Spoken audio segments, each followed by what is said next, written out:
مرحبا، مساء الخير، يعطيكم ألف ألف عافية. راح أعمل اليوم حلا لطيف خفيف كده ظريف. يمكن ناس كتير بتعرفه بس أنا راح أعمله على طريقتي. إن شاء الله بتجربوه وبيعجبكم. ما بدي أطول عليكم بالفيديو، بدي أحاول أختصر يعني على قد ما أقدر. فراح أبلش معاكم. أول حاجة راح أستخدم هذا بسكوت الشاي ومعاه شوية مية، راح أغمسه بالمية. صراحة ممكن تغمسه بنسكافيه، بحليب، بأي حاجة. أنا عندي حليب بس مش عارفة إذا راح يكفي أو لا. فعشان هيك حطيت مية عادي، ما في مشكلة. راح أغمس البسكويت بالمي بالأول وأحطه بالصينية، وبعد هيك راح أورجيكم طريقة عمل الكريمة اللي راح نغطي فيها البسكويت، وراح اشرح لكم كل اشي بالتفصيل. خليني ارص البسكويت وارجع لكم. هلا راح احاول ابين لكم الطريقة اللي برص فيها. غمس البسكويت. طبعا انا راح اورجيكم بس طريقة الرص تبعتي للي مش عارف كيف. حاول انه كل بسكويتات تكون مقابل التانية، والفراغات راح نعبيها في الاخر. راح نكسر فيها قطع بسكويت صغير.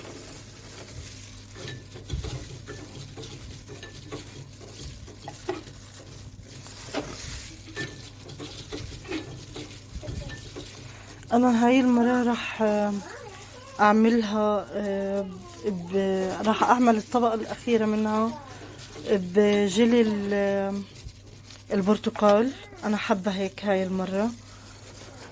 بس هي عادي، هاي الكريمة اللي راح اعملها معاكم كمان شوي. ممكن تعملوا منها طبقتين، يعني تقسموها للنص. تمام. وتعملوا منها طبقة سودا وطبقة بيضة.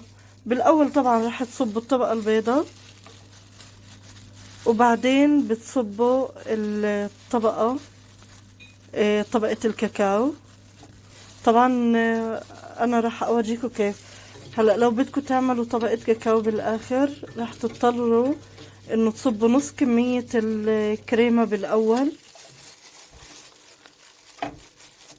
وفي الطبقة الثانية راح تصبوا راح تحطوا كاكاو. كسرتها انا شوي بس معلش. هي احنا بنحط المية عشان البسكويتة تطرى كده، وفي نفس الوقت كمان لما نيجي نصب عليها الكريمة ما تطلعش على الوش، فتكون ملزقة هيك شوي بالصينية، تكون ماخدة وضعها يعني. بحاول اكسر بطريقة مرتبة على قدر الامكان. حاول انه كلهم يكونوا على نفس الصف، يعني ما يكون في واحدة طالعة هيك او هيك. راح اكمل واورجيكم بالاخير. وهاي كملت انا ترتيب البسكويت. يمكن المنظر مش كتير لطيف بس هذا كله راح يتغطى بالكريمة. راح تشوفوا معايا كمان شوية. هلا خلينا نيجي لمكونات الكريمة. بدنا نشيل هاي الاغراض، نشيلها على جنب لحظة. هلا هاي هي المكونات. عندي 10 معالق من الطحين، و10 معالق من السكر، وعندي معلقة زبدة رح نحطها بالاخر، وعندي حليب رح اعاير منه كوبايتين هاي الكوباية السحرية على رأي الشيف عمر. هاي الكوباية رح نعاير فيها كوبايتين حليب وكوبايتين مية، وممكن تحطوا 4 كاسات حليب، ما في مشكلة يعني. بس انا يعني بحاول اخفف شوي من كمية الدسم، بخفف شوي من الحليب يعني على قدر الامكان. فانا هلا راح اعاير وارجع لكم. وهلا راح اعاير قدامكم. هاي كوباية حليب، وهاي كمان كاسة حليب. تمام. وهدول كمان بس يا ماما، بس حبيبتي يا ماما، راح اعاير كاستين مية وارجع لكم. وهاي تاني كوباية مية. هلا انا راح احط المكونات على الناشف، وبعد هيك ابلش اشغل الغاز عليهم. هاي راح احط الطحين بالاول. تمام. الطحين، بالنسبة للطحين معاكم من 6 معالق ل10 معالق. انا بدي اياها تجمد اكتر، يعني بدي قوامها يكون جامد اكتر، فحطيت 10 معالق طحين. هي على كلتا الحالتين، يعني سواء عملتوها ب6 معالق او 10 معالق من الطحين راح تجمد معاكم، بس انا بدي اياها تجمد اكتر معي، يعني بدي قوامها يكون تقيل شوي. وهلا اجا دور السكر، رح احط 10 معالق من السكر. تمام. وراح احط باكل فانيليا.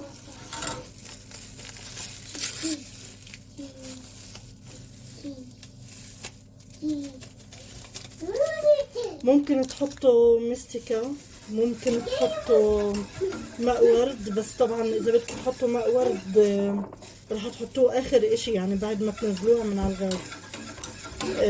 المستكة والفانيليا عادي من الاول يعني بتحطوها. هلا انا بحرك فيها، وهلا رح اشغل الغاز، رح اورجيكم الغاز على اي درجة.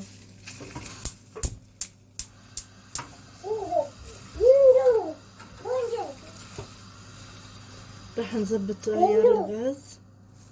هاي هي درجة الغاز، لا هو عالي ولا هو واطي، على درجة متوسطة، لانه انا ما بدي اياها تنشعت من فوق او تنحرق. وطبعا معلقة الزبدة هاي رح نحطها اخر اشي او قبل الغليان بشوية. انا ما شلحت الكفوف لانه لسه راح احط كمان طبقة بسكويت قبل طبقة الجيلي.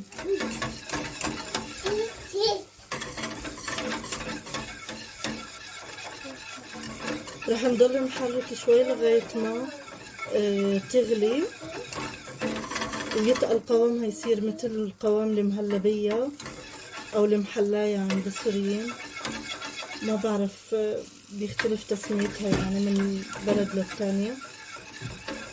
رح اضل احرك لغاية ما اوصل للقوام اللي انا بدي اياه. هلا انا ما ممكن اوقف بالتحريك ابدا، لازم اضل مستمرة بالتحريك، لانه اذا وقفت ممكن تكتل، ممكن الطحين ينزل للقاع من تحت ويحترق معايا، فمش لازم نتركها بالمرة، لازم نضل مستمرين بالتحريك. شايفين قوامها كيف؟ بس انا للامانة رح اقولكم ان انا زودتها كوبايتين مية من نفس الكاسة المعيارية، لانه انا بصراحة متعودة اعمل طبقتين، فهاي العيارات، عيار الطحين اللي اعطيتكم اياه لطبقتين، ل6 كاسات مية او 6 كاسات حليب او 3 كاسات حليب و3 كاسات مية. فيكو تعملوها مثل ما بتحبوا، يعني قوامها لطيف جدا.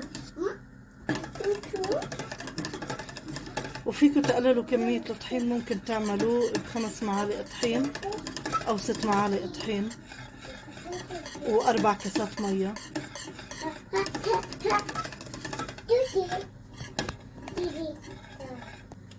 وهلا قدامكم ما راح احط كل المعلقة تبعت الزبدة، راح احط نصها واحرك الزبدة، تعطيها قوام ألطف وكمان طعم ألذ وأخف. وكمان الزبدة بتعطيها لمعة كده لطيفة. ممكن تستخدموا هاي الكريمة لكتير شغلات. ممكن تعملوها بالصحون وتحطوا على وجهها طبقة جيلي مثلا، من دون بسكوت ولا اي حاجة. وممكن هي لحالها هيك تتاكل، يعني تحطوها بصحون وتاكلوها. تزينوها بشوية شوكولاتة بيضة، تحطوا عليها شوية كاكاو وتعملوها مثل الشوكولاتة هيك. قوامها لذيذ ولطيف يعني. مثل ما انتو شايفين رح ابلش اسكبها على البسكويت. صراحة هاي اكتر فقرة ممتعة يعني.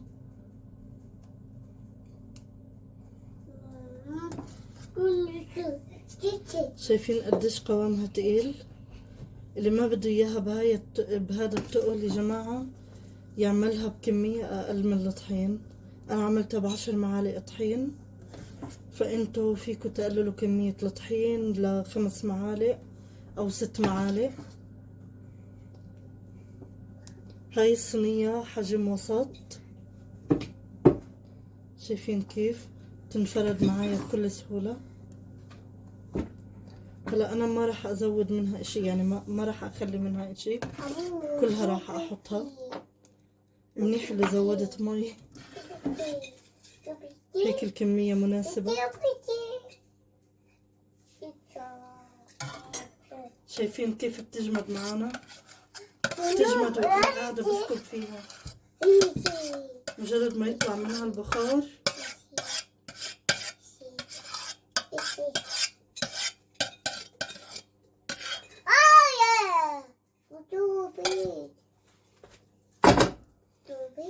وهاي هي طبقة الكريمة.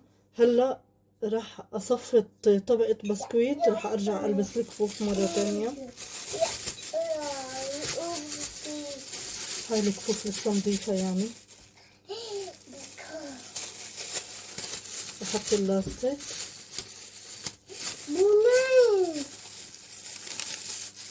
تمام. راح اجيب البسكوت وابلش ارصها.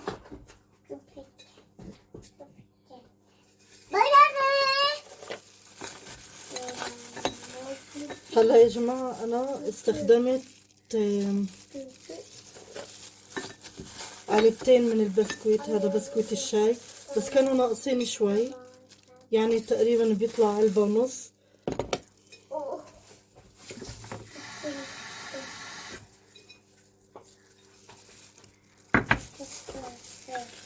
مثل ما شفتوا بالفيديو كان علبتين البسكوت كانوا مفتوحين يعني. انا هذا البسكوت ما بينقطع عندي من البيت، بحب دايما انه اكل منه واطعم بنتي منه، لانه تقريبا هو الاقل ضررا على حد علمي يعني.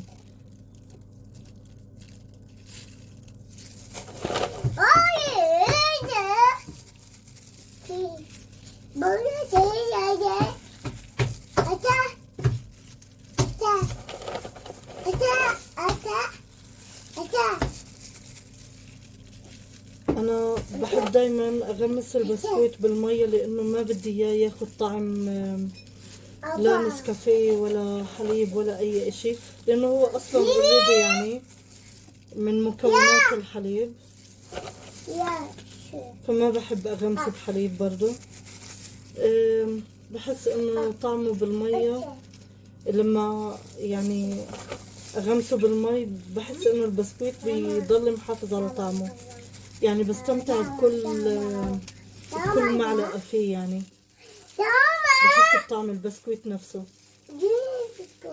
ما بدي يعني اي طعم تاني يغطي على طعم البسكويت الاساسي، لانه بصراحة طعمه لطيف كده ولذيذ.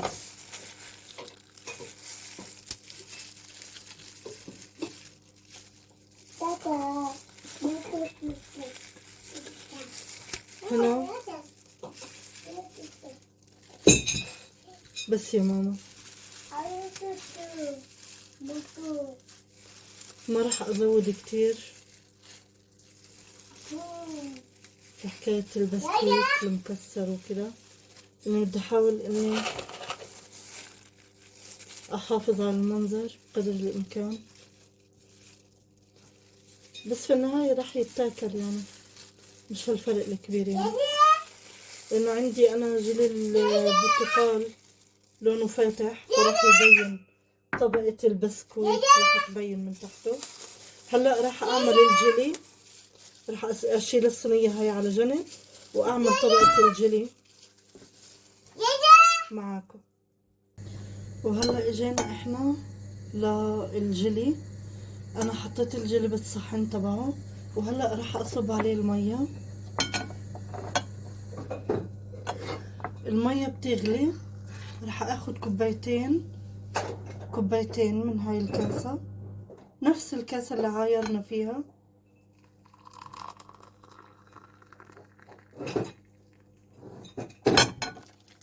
بسم الله الرحمن الرحيم. المية هلأ نزلتها يعني من على الغاز، بس بكفوا، لأن أنا بدي قوام الجيلي يكون تقيل. وهلأ أنا ما رح أصبه، رح أستنى لغاية ما يصير دافي كده، وبعد هيك رح أصبه على وجه الصينية.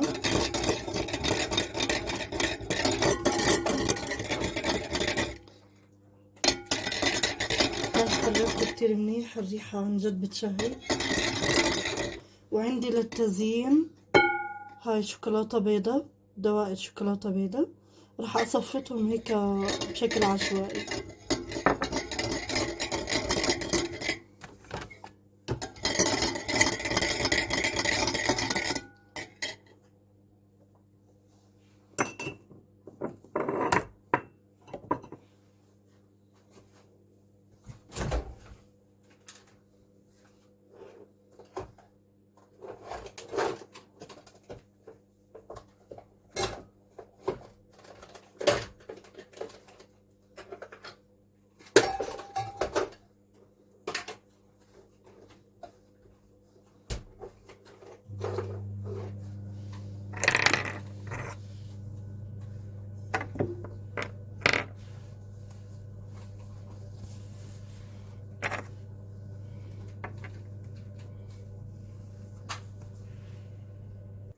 وهلا المنظر مثل ما انتم شايفين، بعد ما صبيت الجيلي عليه صارت الطبقات بسكويت، طبقة كريمة بيضة، طبقة بسكويت مع طبقة جيلي.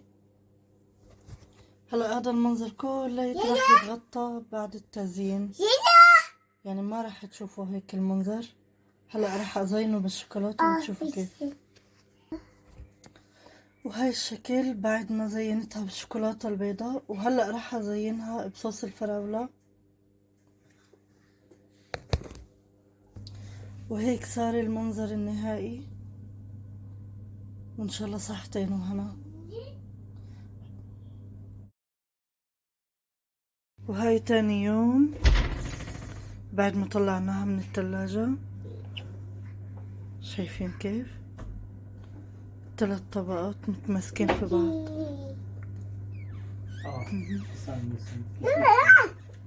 Geçeceğim hangi geçeceğim? صحتين وهنا.